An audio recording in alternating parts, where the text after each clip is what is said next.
Hi friends, എല്ലാവർക്കും my not ബുക്കിലേക്ക് സ്വാഗതം. University അസിസ്റ്റന്റിനായുള്ള final strokes എന്ന സീരീസിലേക്കും എല്ലാവരെയും സ്വാഗതം ചെയ്യുന്നു.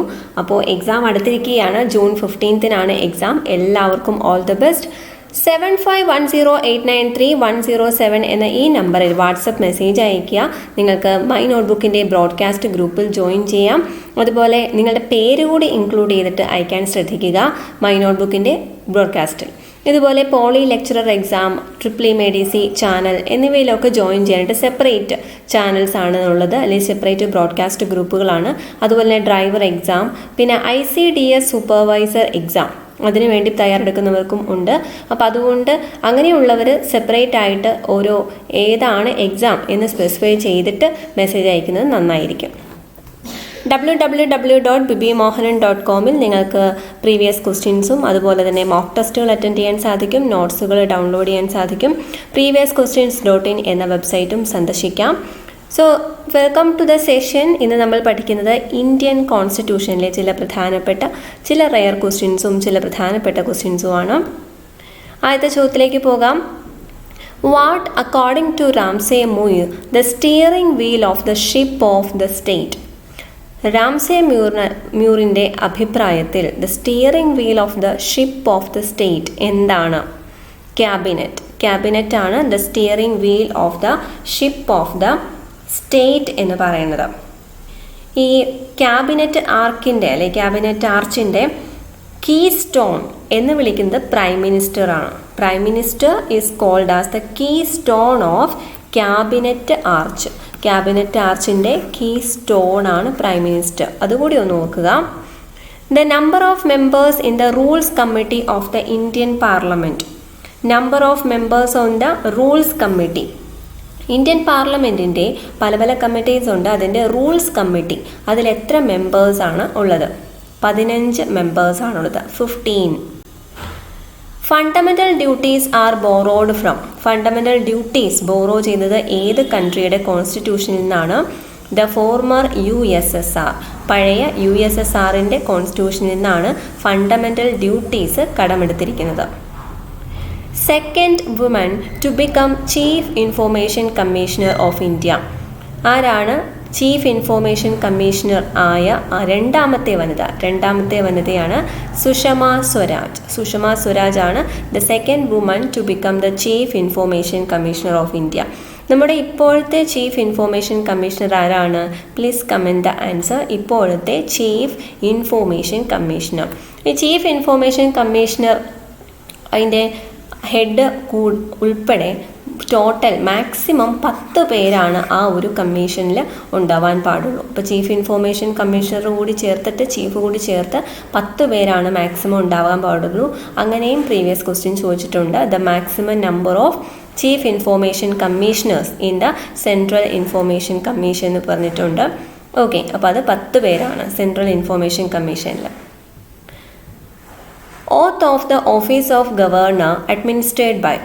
ഗവർണറിൻ്റെ സത്യപ്രതിജ്ഞാവാചകം ചൊല്ലിക്കൊടുക്കുന്നത് ആരാണ്? Oath of office of governor is administered by. ഗവർണറിൻ്റെ സത്യപ്രതിജ്ഞ ചൊല്ലിക്കൊടുക്കുന്നത് ഹൈക്കോർട്ട് ചീഫ് ജസ്റ്റിസ് ആണ്. ഹൈക്കോർട്ട് ചീഫ് ജസ്റ്റിസ് ഏത് സ്റ്റേറ്റിൻ്റെ ഗവർണറായിട്ടാണോ സ്ഥാനമേൽക്കുന്നത് ആ സ്റ്റേറ്റിൻ്റെ ഹൈക്കോർട്ട് ചീഫ് ജസ്റ്റിസ് ആണ് ഓത്ത് അഡ്മിനിസ്റ്റർ ചെയ്യുന്നത്. Who appoints advocate general. Advocate ജനറലിനെ അപ്പോയിൻറ്റ് ചെയ്യുന്നത് ആരാണ്? അത് ഗവർണറാണ്. ഇനി അഡ്വക്കേറ്റ് ജനറൽ എന്ന് പറയുന്നത് നമ്മുടെ ഇന്ത്യയുടെ മൊത്തത്തിൽ പറയുവാണെങ്കിൽ അറ്റോർണി ജനറൽ എന്ന് പറയുന്നത് ഏറ്റവും വലിയ ലോ ഓഫീസറാണ്. ഇന്ത്യയുടെ ദ ഫസ്റ്റ് ലോ ഓഫീസറാണ്. സെക്കൻഡ് ലോ ഓഫീസർ ഈ സോളിസിറ്റർ ജനറലാണ് സെക്കൻഡ്. ഓക്കെ, സോളിസിറ്റർ ജനറൽ സെക്കൻഡും അതുപോലെ അറ്റോർണി ജനറൽ. അപ്പോൾ അറ്റോർണി ജനറൽ പോലെ ഒരു സ്റ്റേറ്റിൻ്റെ നോക്കുവാണെങ്കിൽ അഡ്വക്കേറ്റ് ജനറലാണ് ആ ഒരു സ്ഥാനത്തിന് ഈക്വലൻ്റ് ആയിട്ട് വരുന്നത്. അപ്പോൾ ഇതിന് മുമ്പ് ഒരു കാര്യം കൂടി പറഞ്ഞോട്ടെ. Oath of office of governor is administered by chief justice. പക്ഷേ ആരാണ് ഗവർണറെ അപ്പോയിൻറ്റ് ചെയ്യുന്നതെന്ന് ചോദിച്ചാൽ അത് പ്രസിഡൻ്റ് ആണ്. അപ്പോയിൻറ്റ് ചെയ്യുന്നത് പ്രസിഡൻറ്റും ഓത്ത് അഡ്മിനിസ്റ്റർ ചെയ്യുന്നത് chief ജസ്റ്റിസുമാണ്. A minister should become a member of either house of the parliament within a period of dash if he is not already a member. ഒരു മിനിസ്റ്റർ ആവുമ്പോൾ ആ മിനിസ്റ്റർ ആയി കഴിഞ്ഞിട്ടാണെങ്കിൽ പോലും അദ്ദേഹം ഏതെങ്കിലും ഹൗസിൻ്റെ മെമ്പർ ആയിരിക്കണം. Within a period of how many months എന്നാണ് ചോദിക്കുന്നത്. If he is not already a member 6 months ആണ്. National commission for scheduled caste, national commission for scheduled കാസ്റ്റിൻ്റെ ആർട്ടിക്കിൾ ഏതാണ്? National commission for scheduled caste, അതായത് which article of the constitution of India the deals with the national commission of scheduled caste? അത് 338 article 338 ആണ് scheduled കാസ്റ്റിൻ്റെ national കമ്മീഷനുമായി ബന്ധപ്പെട്ടിരിക്കുന്നത്. Anglo Indian representative of the Indian constituent assembly, Anglo Indian representative of the constituent assembly, ഭരണഘടനാ നിർമ്മാണ സമിതി അല്ലെങ്കിൽ constituent അസംബ്ലിയിലെ Anglo Indian representative ആരായിരുന്നു? Anglo Indian representative അത് Frank Antony ആയിരുന്നു. Frank Antony. The article which stipulates there should be a council of ministers with the prime minister as the head to aid and assist the president of India. ഇപ്പോൾ ഏത് article പ്രകാരമാണ് അവിടെ ഒരു council of minister വേണം, അതുപോലെ തന്നെ council of മിനിസ്റ്ററിനെ അവരെ lead ചെയ്യുന്ന ഹെഡായിട്ട് PM വേണം, പ്രൈം മിനിസ്റ്റർ വേണം. എന്തിനാണ്?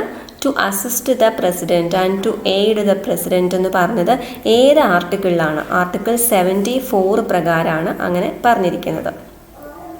The amendment that restored the duration of Lok Sabha and state assemblies from 6 years to 5 years. ലോകസഭയുടെയും അതുപോലെ തന്നെ സ്റ്റേറ്റ് അസംബ്ലിയുടെയും ഈ ഡ്യൂറേഷൻ അത് ഇടയ്ക്ക് ഒന്ന് 6 years ആക്കിയിരുന്നു. എമർജൻസി ടൈമിൽ ലോക്സഭ ഡ്യൂറേഷൻ 6 years ഒക്കെ ആവാറുണ്ട്. അപ്പോൾ അങ്ങനെ ആ 6 years നിന്നും തിരിച്ച് 5 yearsലേക്ക് ആക്കിയത് ഏത് അമെൻമെൻറ്റ് പ്രകാരമാണ്? അത് 44th അമെൻമെൻറ്റ് പ്രകാരമാണ്. ഈ 44th അമെൻമെൻറ്റിന് നമ്മൾ മറ്റൊരു ഇമ്പോർട്ടൻറ്റ് കാര്യം കൂടി പഠിച്ചിട്ടുണ്ട്. 44th എന്തായിരുന്നു? The right to property. Right to property എന്ന് പറയുന്നത് എന്താക്കി മാറ്റി? അത് ഫണ്ടമെൻ്റൽ റൈറ്റിൽ നിന്ന് റിമൂവ് ചെയ്തു. എന്നിട്ട് അതിപ്പോൾ അതൊരു ലീഗൽ റൈറ്റ് ആണ്. ഈ 44th അമെൻമെൻറ്റ് ഏത് വർഷമാണ്? 1970. ഈ 4+4 നോക്കുക, 78 ആണ്. 1978 44th അമെൻമെൻറ്റ് വന്നത്. Who represented Parsi community in the Constituent Assembly's first meeting? Constituent അസംബ്ലിയുടെ ഫസ്റ്റ് മീറ്റിങ്ങിൽ ആരാണ് പാർസി കമ്മ്യൂണിറ്റിയെ റെപ്രസെൻ്റ് ചെയ്തത്? And that was HP Modi. HP Modi ആയിരുന്നു പാർസി കമ്മ്യൂണിറ്റിയെ റെപ്രസെൻ്റ് ചെയ്തത്. Proclamation of financial emergency has to be approved by the parliament within. ഒരു financial emergency proclaim ചെയ്യുകയാണെങ്കിൽ അത് പാർലമെൻറ്റ് എത്ര നാളുകൾക്കുള്ളിൽ അത് അപ്രൂവ് ചെയ്യണം എന്നാണ് പറയുന്നത്? 2 months. വിത്തിൻ 2 months അത് അപ്രൂവ് ചെയ്യണം. ഓക്കെ, അപ്പോൾ ഈ ഫിനാൻഷ്യൽ എമർജൻസി എന്ന് പറയുന്നത് ഏത് ആർട്ടിക്കിളാണെന്ന് ചോദിക്കാം. അത് ആർട്ടിക്കിൾ 360 ആണ്. അപ്പോൾ ഇതുപോലുള്ള 3 എമർജൻസീസ് ആണുള്ളത്. Article 352, article 356. ആർട്ടിക്കിൾ 352 എന്ന് പറയുന്നത് ദാറ്റ് ഈസ് എന്ത് എമർജൻസിയാണ്? നാഷണൽ എമർജൻസിയും. 356 എന്ന് പറയുന്നത് സ്റ്റേറ്റ് എമർജൻസിയും ആണ്. ഓക്കെ, ഈ ആർട്ടിക്കിൾ 360 അല്ലെങ്കിൽ ഫിനാൻഷ്യൽ എമർജൻസി ഇതുവരെ ഡിക്ലെയർ ചെയ്തിട്ടില്ല ഇന്ത്യയിൽ. ഈ 352 അതായത് നാഷണൽ എമർജൻസി 3 തവണയാണ് ഇന്ത്യയിൽ ഡിക്ലെയർ ചെയ്തിരിക്കുന്നത്. 3 തവണ. ഒന്ന് 1962, അതുപോലെ 1971, 1975 എന്നീ കാലഘട്ടങ്ങളിലായിട്ടാണ് ഇത് 3 തവണ ഡിക്ലെയർ ചെയ്തിരിക്കുന്നത്. ഈ 1962 ഇന്ത്യ ചൈന വാർ, ഇന്ത്യ ചൈന യുദ്ധം നടന്നപ്പോഴായിരുന്നു ഡിക്ലെയർ ചെയ്തത്. 1971 ഇന്ത്യ പാക് യുദ്ധം നടന്നപ്പോഴായിരുന്നു. 1975 ആഭ്യന്തര പ്രശ്നങ്ങളെ തുടർന്ന് 1975 നാഷണൽ എമർജൻസി ഡിക്ലെയർ ചെയ്തിരുന്നു. ആ സമയത്ത് പ്രൈം മിനിസ്റ്റർ ശ്രീമതി ഇന്ദിരാഗാന്ധി ആയിരുന്നു. ഈ ഒരു നാഷണൽ എമർജൻസി ഡിക്ലെയർ ചെയ്യുന്നത് പ്രസിഡൻ്റാണ് അതിന് അധികാരമുള്ളത്. 1962 ഫസ്റ്റ് എമർജൻസി അത് ഡിക്ലെയർ ചെയ്തത് ഡോക്ടർ S രാധാകൃഷ്ണനായിരുന്നു. ഓക്കെ, ആൻഡ് സെക്കൻഡ് എമർജൻസി ആണെങ്കിൽ അത് VV ഗിരി അദ്ദേഹമായിരുന്നു അത് എമർജൻസി ഡിക്ലെയർ ചെയ്തത്. And third was Fakhruddin Ali Ahmed ആയിരുന്നു.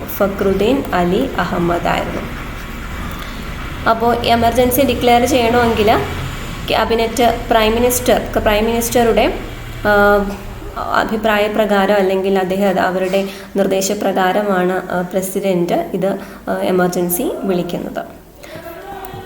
ഓക്കെ, അപ്പോൾ ഇത്രയും കാര്യങ്ങളാണ് നമ്മൾ ഈ ഒരു ലെസണിൽ പഠിക്കാൻ ഉദ്ദേശിച്ചത്.